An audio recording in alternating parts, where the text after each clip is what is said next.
মা আনজালনা আলাইকাল কুরআনা লিতাশকা। এই কোরআন কোনো কষ্ট দেওয়ার জন্য, কাউকে কষ্ট দেওয়ার জন্য কোরআন নাজিল হয় নাই, মানুষকে মুক্তি দেওয়ার জন্য। মা আনজালনা আলাইকাল কুরআনা লিতাশকা ইল্লা তাযকিরাতাল লিমান ইয়াখশা। আস্তাগফিরুল্লাহ, আল্লাহু আকবার।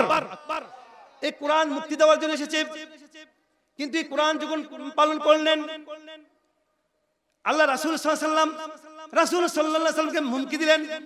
আবু জাহেল, উতবা, সায়বা অনেকভাবে তিনি হুমকি দিলেন এবং তাকে বললেন যে কাবার সামনে এসে যদি নামাজ আদায় করতে দেখি তাহলে অবশ্যই আমি তাকে হত্যা করে ফেলবো। শুধু হত্যা নয়, তাকে আপনার ঘাড়ে পাড়িয়া মাটিতে পিষাবো এবং তার শরীরটাকে পদ্দলিত করব এবং এই তারা হাসলা করবো মাটির মধ্যে, এই বালু রাশির মধ্যে, আরবের জমিনে। এরকম বলছে কিনা বলেন আমার ভাইরা। এরপর আরেকজনকে বললেন যদি কোরআন কই, এই কোরআন যদি মানে বললেন যে কে আসো তোমরা এই কোরআনকে মানে যদি আল্লাহ রাসূল সাল্লাল্লাহু আলাইহি ওয়াসাল্লাম যদি কোরআন এখানে মক্কা মুনাব্বারা যদি সে সাজদারত হয়, কে পারবা রাসূল সাল্লাল্লাহু আলাইহি ওয়াসাল্লামের সেই প্রতিবাদ করার জন্য? আমার ভাইরা, উতবা ইবনে আবু মুঈদ তিনি বলেন আমি পারবো। দেখছেন, তিনি বলেন একমাত্র আমি পারবো, যদি কেউ না পারে একমাত্র আমি তাকে রাসূল সাল্লাল্লাহু আলাইহি ওয়াসাল্লামকে পারবো। তখন রাসূল সাল্লাল্লাহু আলাইহি ওয়াসাল্লাম যখন ওই যে মক্কা মুনাব্বারা যখন তিনি নামাজের সাজদারত হইলেন, আর উতবা এবং তিনি কি করলেন, রাসূল সাল্লাল্লাহু আলাইহি ওয়াসাল্লাম ঘাড়ে ওই যে উটের নারী বুড়ি তিনি চাপিয়ে দিলেন। দেখছেন আমার ভাইরা, কত ছিলেন, কত খারাপ লোক ছিলেন, কিন্তু এক লোক রাসূল সাল্লাল্লাহু আলাইহি ওয়াসাল্লামের ভালোবাসার মানে সহযোগিতার্থে তিনি বললেন যে কাজ তো খারাপ করতেছে।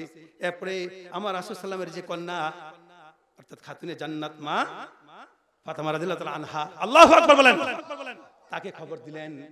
আর এই খবর পাওয়া মাত্রই এসে তিনি কি করলেন, হ্যাঁ দুহুরে এসে হুজুর সাল্লাল্লাহু আলাইহি ওয়াসাল্লাম যিনি ছিলেন সাইয়্যিদুল মুরসালিন, শাফিউল মুযনিবিন, আনিসুল গরিবিন, রাহমাতুল আলামিন, হুজুরে পুর নূর সাল্লাল্লাহু আলাইহি ওয়াসাল্লাম, আল্লাহু আকবার বলেন, একমাত্র তাকে রক্ষা তিনি এসে করে দিলেন তার মেয়ে। আল্লাহু আকবার বলেন। কত কষ্ট দিয়েছে কাফেররা, কিন্তু এই যে আবু জাহেল কষ্ট কম দেয় নাই, বলছে যদি সেদিন নামাজ পড়ে তখন তার আওয়াজ অবস্থায় তাকে আমরা পিষাবো। কিন্তু তিনি গেছিলেন রাসূল সাল্লামকে মারার জন্য, তাকে পাও দিয়ে পিষাবে ঘাড় এবং টানা হেঁচড়া করবে। দেখতেছে যে কি যেন আপনার একটা বিভীষিকাময় আগুনের লেলিহান তার গায়ে আসতেছে। সে আস্তে আস্তে করে পিছনের দিকে হটে গেল। আবু জাহেল সে ব্যর্থ হয়েছে, পারে নাই।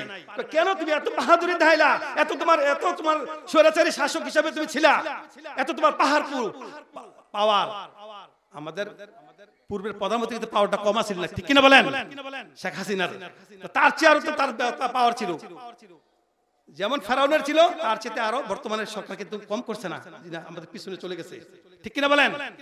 আমার ভাইরা, তিনি যখন সামনের দিকে অগ্রসর হয়ে তাকে মারার জন্য অর্থাৎ অগ্রসর হলেন, দেখতে যে তিনি যেন বিভীষিকাম হয় আগুনের লেলিহান তার গায়ে আসতেছে। আস্তে আস্তে করে পিছনের দিকে হটে গেলেন আবু জাহেল। না পড়ার পরে অনেক ক্ষতি করেছে, অনেক কিছু করেছে, কিন্তু অনেক কৌশল করেছে, কি রাসূলকে কিছু করতে পারে? ইসলামিক কাজ কি বন্ধ করতে পারছে? বলো কত করতে পারছে? কাফেররা চাইতো যুগে যুগে আল্লাহর দ্বীন, আল্লাহর বাতিকে নিভিয়ে দেওয়ার জন্য। আল্লাহ রাব্বুল আলামিন এর জন্য বলেছেন ইউরিদুনা লিইউতফিউ নূরাল্লাহি বিআফওয়াহিহিম ওয়াল্লাহু মুতিম্মু নূরিহি ওয়ালাউ কারিহাল কাফিরুন। আল্লাহু আকবার বলেন। কাফেররা চাইতো আল্লাহ নূরকে, আল্লাহর বাতিকে নিভিয়ে দেওয়ার জন্য, কিন্তু যারা যতই চেষ্টা করে না কেন আল্লাহর বাতি, আল্লাহর নূর তারা কখনো নিভাই দিতে পারবে না, পারবে না। কিয়ামত পর্যন্ত আল্লাহর নূর আল্লাহর জমিনে থাকবে। একজনের লোকেরা ইসলাম প্রচার প্রসারের কাজে নিয়োজিত থাকবে, ঠিক কিনা বলেন? আমার ভাইরা, এই জন্য বলতেছিলাম আল্লাহ রাব্বুল আলামিন, আল্লাহ সুবহানাহু ওয়া তাআলা এই কোরআনকে যদি প্রশ্ন করা হয় যে কোরআন রে, ও কোরআন তুমি কোথায় থেকে নাজিল হয়েছো, কোথা থেকে অবতীর্ণ করে হয়েছো? কোরআন জবাব দিয়ে দিবে সূরাতুল বুরুজের মধ্যে, দেখেন লাস্ট আয়াত 30 পারা,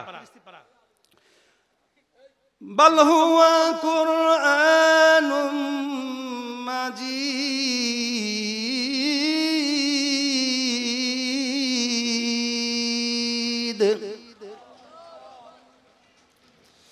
ফি লাউহিম মাহফুজ।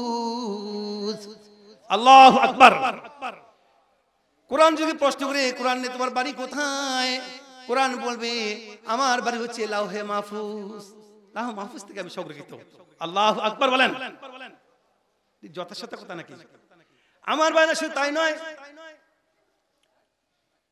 আপনার 1986 সনে 50 কোটি আপনার হিন্দু ধর্মের মানে ডক্টর উদয় সেন ভারতের, তিনি তার মানে যিনি 10টা ভাষার উপরে যিনি পিএইচডি করেছিলেন, 10টার বিষয়ের উপরে যিনি পিএইচডি করেছিলেন, তিনিও কিন্তু এই কোরআনের ছায়ার তলে এসেছেন। আল্লাহু আকবার বলেন।